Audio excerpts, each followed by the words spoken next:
Welcome to the Sanctions Showdown, where we don't sugarcoat the stupidity, we just roast it. Medium well. I'm just kidding. It's 10 minutes with Kuhle. Breaking news is President Cyril Ramaphosa is off to Washington, D.C. to meet none other than Donald J. Sanctions, as Trump, on Wednesday, May 21st. That's right, while our national budget has failed twice, like a high school dropout who forgot his calculator, our dear leader is skipping town, leaving a 4 trillion hole back home to go charm Uncle Sam. Priorities, right? Apparently, this isn't just a meet and greet. Oh no, this is what the presidency is calling a chance to reset strategic relations. You know the vibe. That's just ANC speak for, please don't blacklist us like Zimbabwe. Trump is going to sit there like, say it, Cyril. Say you love the Boers. Say you love the farmers. Say it like you're begging for a going renewal. And Cyril, he'll be sweating through his black turtleneck like a priest in a casino. Yes, sir, I love the Boer. I love the farmer. Love the capital inflow. Viva Monsanto! Because let's be honest, this isn't diplomacy. This is damage control with extra lashes. And remember AGOA, the African Growth and Opportunities Act, brings in over 50 billion in export benefits. I repeat, 50 billion for South Africa. So yeah, Cyril's going to beg in style.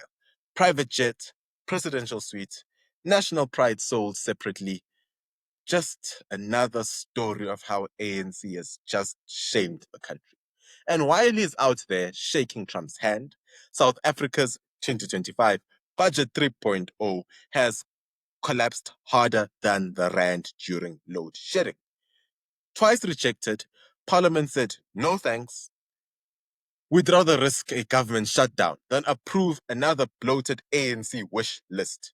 To put this into perspective, we've got 1.2 trillion rands allocated for social grants this year, 1.2 for welfare, another 330 billion rand for debt servicing. And despite a failing education system and collapsing infrastructure, they somehow find 90 million rand more in VIP protection for ministers. You know, because potholes can't shoot back. Yeah. Now, let's talk about the reality. The 49, or should I say the 59 Afrikaner families have packed up and left the chat, flying to America under a rare Trump-approved refugee resettlement program. These aren't your average immigrants. They are descendants of the Voortrekkers, and they took the Trump golden ticket like it was Willy Wonka's chocolate bar. Trump made a special exception here. Remember, during his first term, refugee intake dropped by over 85%. But for these folks, he rolled out the red carpet, called them persecuted, said it was a moral duty. Meanwhile, in Pretoria, officials screamed, "That's racist." And Paul Mashatile, always poetic, said, "There's no genocide here. We're beautifully We're beautiful, happy people, black and white, living and working together." Such lies. Which is sweet until you remember our unemployment rate is at 32.9%.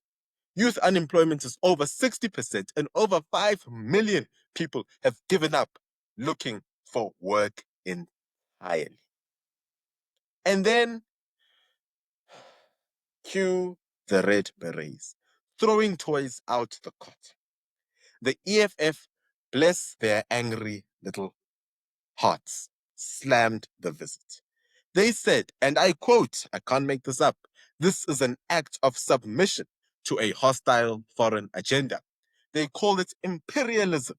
They called it betrayal. They called it everything except what it really is. Cyril trying to prevent sanctions and save our trade deals because our economy is hanging by a shoelace. Oh, I forgot. Julius wears Balenciagas, so he doesn't know what a shoelace is. And the cherry on the iron cake, their spiritual leader is a white German guy who's dead for 140 years, Mr. Karl Marx. They talk about decolonization, yet Karl's dusty beard is their blueprint. I mean, really. These guys wear red overalls, march in Louis Vuitton sneakers, and quote Das Kapital like it's the Bible. You can't make this stuff. Meanwhile, the South African Communist Party, yes, they still exist, the SACP, has officially confirmed it's running solo in the 2026 local government elections. That's right, comrades, the Marxist Avengers have arrived. SACP, the same people who think Zimbabwe is a success story, now want to contest your wards. Next, they'll promise to nationalize your wedding ring. South Africa is slowly turning into a Netflix show called Socialism, the Slow Burn. NHI, right. A 500 billion policy dream in a country where public hospitals can't even keep toilet paper in stock. We need a tender for toilet papers. EWC, expropriation without compensation. Let's seize land, scare off investors, and then act shocked when GDP flattens. The Bella Bill, force your kids into indoctrination factories and call it transformation. Remember, friends, as always, alcohol is never the answer, but it does help you forget the question, which explains a lot of ANC policies. You almost expect every cabinet meeting to begin with a round of Amarula and end with motion passed. Through you, Chair, through you. So here's the big picture. While Cyril jets off, the budget crashes, the rand stumbles at 20 rand to the dollar, and power cuts hit stage 4. We're still debating whether a man who banned cigarettes and said COVID was the real lockdown legacy can fix anything at all. And what's the solution? From the left, more slogans, more red berets, more red overalls, more race laws, and more selfies with an old dead white guy called Karl Marx. But times are changing. The struggle credentials are expiring like old milk. This is 2025. The youth don't want liberation songs. They want Wi-Fi. They want jobs and working municipalities for everyone.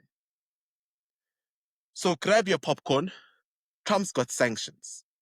Cyril's got the seatbelt fastened. And Julius, oh boy, he's reading a pamphlet that says, no to 142 race-based laws, no to Bella, no to EWC, no to NHI, and still hasn't realized socialism never built a single functioning country. This has been your sarcastic script for sanity, where we make politics funny because if you don't laugh, you'll cry. Till next time, keep it spicy, keep it smart, and keep your passport renewed just in case. So, ladies and gentlemen, please don't forget to click on that subscribe button because only this show, it's where the truth burns harder than your ESCOM bill. Peace. Shalom. Shabbat shalom.